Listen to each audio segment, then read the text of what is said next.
Assalamu alaikum. Very briefly, I'm told I have 20 minutes only. I don't intend to take more than that to try and explain in business terms what this animal called devolution, Devolution 101. But I want to take the opportunity first to thank the SBS community for giving me this opportunity really to share this evening with you. It's a privilege. And I really like your motto, Great Africans. So it's a privilege to be with the Great Africans. Very briefly, let me get into this subject. Of course, the promulgation is where it started. It started with the promulgation. And for many of the ordinary Kenyans, the new constitution meant that things had to be different. There has to be, I remember a question, and I did an article on it on one of my columns. Will the constitution put ugali on the table, the new constitution? And my argument in my piece was that it should. And my argument was the new constitution means ugali on the table. This is because the definition, the concern about devolution, forget about all other things. It's about one word. It's about resources, nothing else. So if you are in the business community, and SBS is a business community, I'm sure that is a word you would all like to hear. It's about resources. So when you're a businessman hears about resources, and then I'm sure it doesn't need any more motivation. You're already on board. Now, equitable resource, allocation of it and so forth, but it's about resources. All the other things, democratic governance, people to determine their own, make their own decisions about their lives in the counties, bringing services closer to the people, all those things are not the key thing that was driving devolution. Because I was in Bomas. For 1 year we were at Bomas trying to make this, and I was the chair of the technical working committee on public finance chapter of that constitution, and the public service, and three chapters actually. The main concern here is resources. Now, resources follow functions. So you would appreciate the reason why there was a huge debate in the last 6 months between the governors and the national government about functions. Because the more functions you get, the more resources you get, or the more resources you have. But let me come to the main issues really. Will devolution, will it lead to the growth of the economy? Will it lead to more money in our pockets? My arguments, and I've done several pieces on this really, is that my argument is devolution is not a drain on the economy. It's not going to make this country poorer, as because there are people who have been arguing on those lines. My argument is that it will spur economic growth in the long term. It's really about baking a bigger cake. It's not about taking the little money that is in the national treasury. In the short term, it may look like that we are trying to squeeze the treasury to give out the little money you have into the counties. But in the long term, it's about baking a bigger cake, and that should be our goal. Now, that, however, is subject to if the functions are all devolved properly. That is critical. If we don't devolve the functions properly and define them properly, then we would have no problem. We did a study, the different CKFC did a study when we were in Bomas on 2 ministries, health and education, using some professors from the University of Nairobi, to find out if Ministry of Education was devolved as per the Bomas drafts completely, would it require more resources, or would the budget, I think that was 2003, 2004, would the budget for that year be sufficient to cover the functions after they are devolved? And surprisingly, they did that study on Ministry of Health, Ministry of Agriculture, and Ministry of Education. In fact, and their conclusion, in summary, was that you would not need more resources. In fact, the resources that were being allocated to the ministry under the central government was enough to that ministry when it is devolved. And remember, under the Bomas draft, for example, education, out of 37 functions or so that was within the ministry, about 33 were to be devolved at that time. So really the point is that if those functions are properly devolved, and the government is committed to it, the national government, and we devolve the staff and the relevant resources that go with those staff and those functions, you will not need more money than what we've been spending. But what happens today? We have devolved functions. We have retained the money also in Nairobi. We have retained more staff in Nairobi.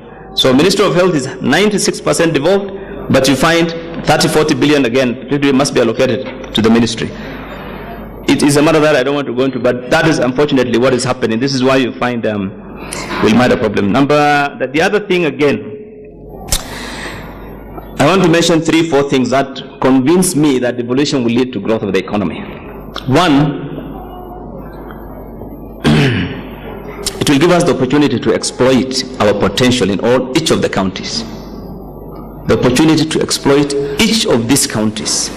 We have now seen, the Nobium, the oil, and all these things. All those countries, who knew about Kwale, who knew about Turkana, who knew about, and much more will come up once we start focusing, because there's a lot of potential in each of us. There's a lot of potential in all our lands, which will come out once we focus, because for a long time it has been ignored. I remember when in 2003 the NAC government came up with this economic recovery and wealth creation blueprint thing they came up with, and Kina David Ndii and these economists did some work on that. They came up with an interesting conclusion that for every shilling that the government will invest in the arid and semi-arid areas, ASAL areas, and this is about 80% of the landmass we have, you will get a return of 5 shillings. But for every shilling we will put into the high potential areas, we'll get another shilling.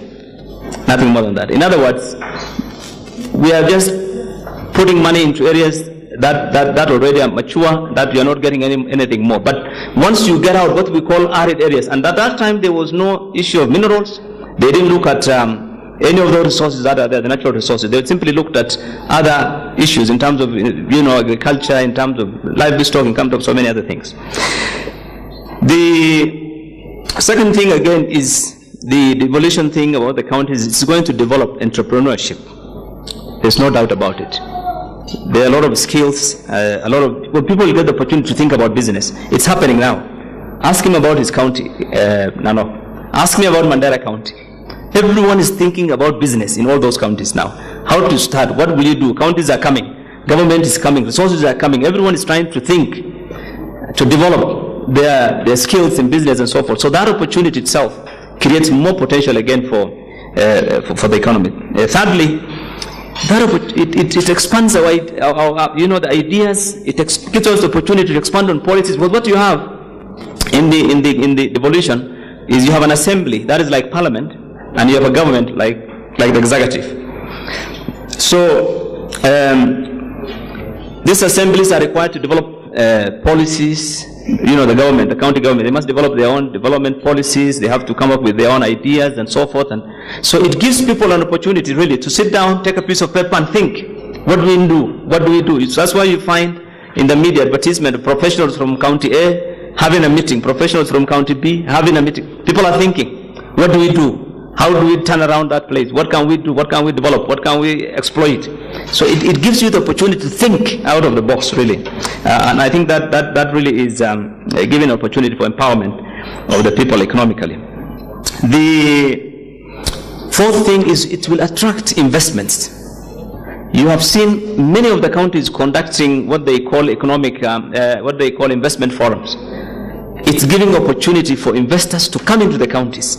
Because if you are running a factory or a company, an industry in Nairobi, and you have never thought of, any of those other counties, Machako is holding an investment forum, Mandera is holding investment forums. You go to those forums, opportunities. So you'll find companies that have never thought of going outside Nairobi, thinking of going to start something in those counties. So that creates an opportunity for huge investment in the counties again, and of course more investments means not only does it give the companies the opportunity to think out of the box really, but it gives also the opportunity for the counties to develop again and to grow the economy. However, there is still a lot of work that needs to be done, because when the constitution in South Africa was passed, which is similar to this one, and they went a similar way into a devolved system, In the first 10 years, they made 16 amendments. So it's not like everything we have is really, it's final. So we have to keep on refining. But generally, the counties have a general legal environment in which they can now operate in terms of their functions, in terms of their operations, in terms of how to utilize their resources and all that. The second thing is the institutional structures. Again, this is work in progress. Because as a businessman, you would want to know what the structures, the government and the structures that are there. It's important to know whether these government institutions have proper controls and systems in place. You want to work with institutions that have structures, have systems. So I think that again is work in progress, but there's a lot that has been done. And even at national level, what we have done is institutions like the control of budget are working. They have already centralized. In every county, they already are looking at, they're the ones who approve all the applications for funds and monitor utilizations. Already the first quarterly report was published, I think, sometime a couple of weeks ago. They'll be doing quarterly reports that will be shared with Parliament and Senate and the county assemblies. The National Audit Office, the same. They are doing audits, and sharing that with. In fact, the first quarter audit will also be ready by the National Audit Office soon. The Transition Authority, Treasury. So there are many institutions that are involved in terms of ensuring that this institution, this county government, which you will deal with, if you are a businessman, has the structures, has systems in place, and there are institutions that are overall involved in the oversight of their operations. A third, I think, thing which I would be concerned about as a businessman would be the institutional capacity. Do these counties have capacity? I think, again, there are issues that are in work in progress. For example, in terms of the HR, the human resource aspect, they're still recruiting. They're setting up their team. In terms of resources, of course, the National Treasury has already started disbursing the revenues that have been shared out to the counties. I think the first 2 installments should be in their fund account, maybe not yet in their operations accounts, but they are already. So on monthly basis, every county will get it, whatever, and that I think is in law, and we have already passed at Senate, and I think they are getting over the next 12 months, whatever. If your money is 5 billion, divided over 12 months, every month you get your cash inflow. Again, in terms of resources, the counties also continue to receive their own local funding. The local money that the local authorities used to get. Plus, I think there is a lot of effort in many of the counties. I think you have seen in the media, county governments trying to set up electronic revenue collection systems and so forth. They're trying to enhance their revenues ground. So in terms of resources, really, in terms of their capacity, maybe in HR they're still building up their teams, but again, I think their progress is not bad.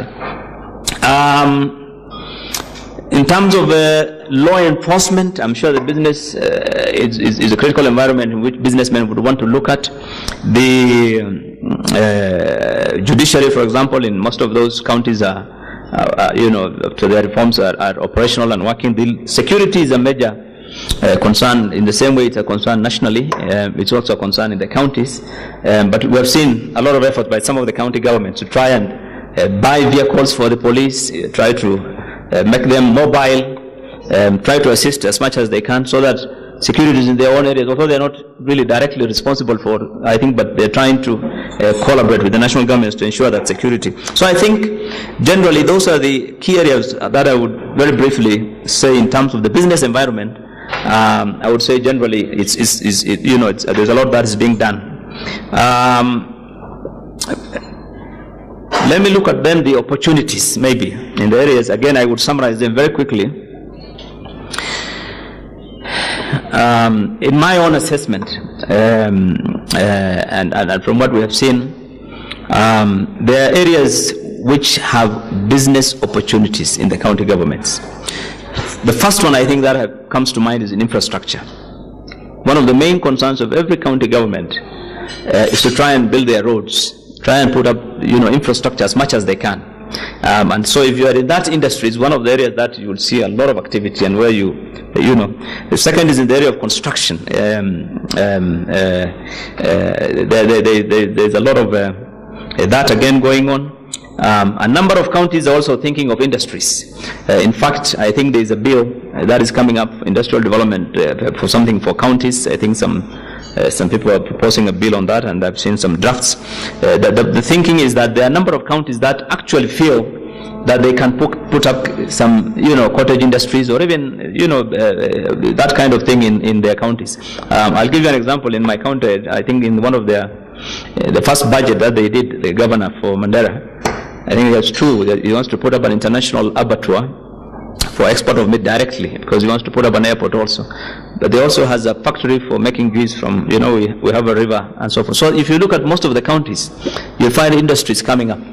You'll be surprised that papers will be, books and what have you may be manufactured in your counties. You don't even need to come to Nairobi. Nairobi will have to cede quite a lot of businesses to some of these counties. Then hospitality industry, again, I think is one of the areas that, because many of the counties trying to, in the area of hotels and other hospitality industry related, I think there's opportunity there. For service industry, for professionals, lawyers, accountants, engineers, I think these guys are already setting shop. I know quite a number of legal firms have already gone onto the panels of the county governments and setting up offices in those counties. Again, I would think if you are in that business, including ICT, because our main concern really is to get the counties connected to the fiber optic line, because most of it, even if you go to Mandera, there is the national fiber optic goes all the way, Mandera, Wajega, to Moyale, and all those areas. I think we're trying to get the government to activate, so that to activate them and get the county governments to try and connect, because even for their public financial management, they have to use IFMIs and so forth. So ICT, again, is an area where there's opportunities. Lastly, I think natural resources, probably the governor will talk about. That again is an area where there's plenty of opportunities. Of course, still under the national government, but in the counties, a lot of opportunities again for natural resources, the oil, the minerals, and all that. So lastly, let me just briefly mention on the challenges. Clearly, there are teething problems in everything that you start. We are Kenyans get a bit impatient sometimes, but the fact is there has to be teething problems when you're starting new institutions. And so when you see all these concerns that you read in the media, the country, the governor has done that, and the assembly has done that, and there's this and there's that, I don't think you'll get this thing right in the first 1 year. It might take, in fact, 2-3 years before we try and get things moving smoothly. In fact, even the first term we might be still fine-tuning to get everything right. So that is one of the challenges you'll see if you go into the counties and you invest into the counties, or you move there as a businessman. You might end up in some of those problems that are part of it, but they should not discourage you, because I think in the next few years we'll probably get over that. The second thing is that does not seem to be, we need a lot of goodwill and trust. Generally, to get this thing working. And so far from the public, I think there's been, a pretty good amount of goodwill. So there is a bit of mistrust here and there between the national government, the county governments, and this and that all the time. But I think these are things, again, which I believe it is important, because we must have goodwill, we must have trust between each levels of government. There has to be collaboration. This is even a legal requirement. They have to collaborate, they have to work together. At the end of the day, this is one country.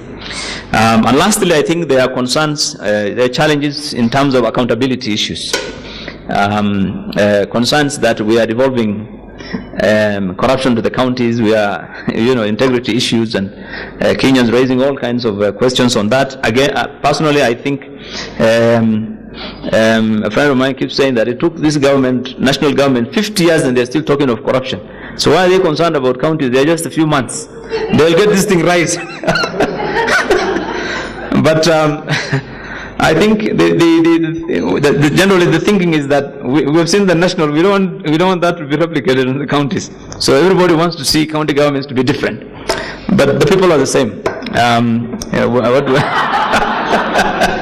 So don't expect miracles. It's the forest is different, isn't it?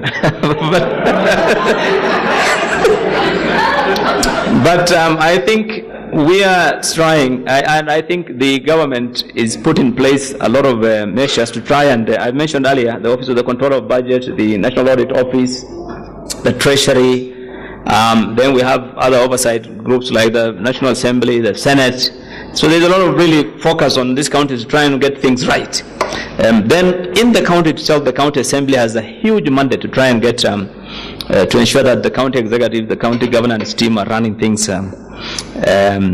properly. But again, you know, as they say, you don't refuse to eat because you fear, for fear of being choked. Because we're worried about corruption, we can't say we can't go to the counties. We have to devolve. We have to devolve. We just have to tighten things as we go on to ensure that. So those are some of the challenges. But I was given only 20 minutes. I want to stop there, and probably the rest we'll cover in questions. Otherwise, opportunities are there, but we have to get this thing to work, all of us. And I think it's doing not badly. I don't think it's doing badly. I think they're generally we are on track, and we should be hopeful that opportunities are there in the counties. I know a lot of friends, a lot of people who are putting up shop in the counties, all over from Turkana to Mandera. Everyone is trying to say there's something coming. You know, we missed the national train, this one. We don't want to miss that one. So thank you very much, and I appreciate your invitation.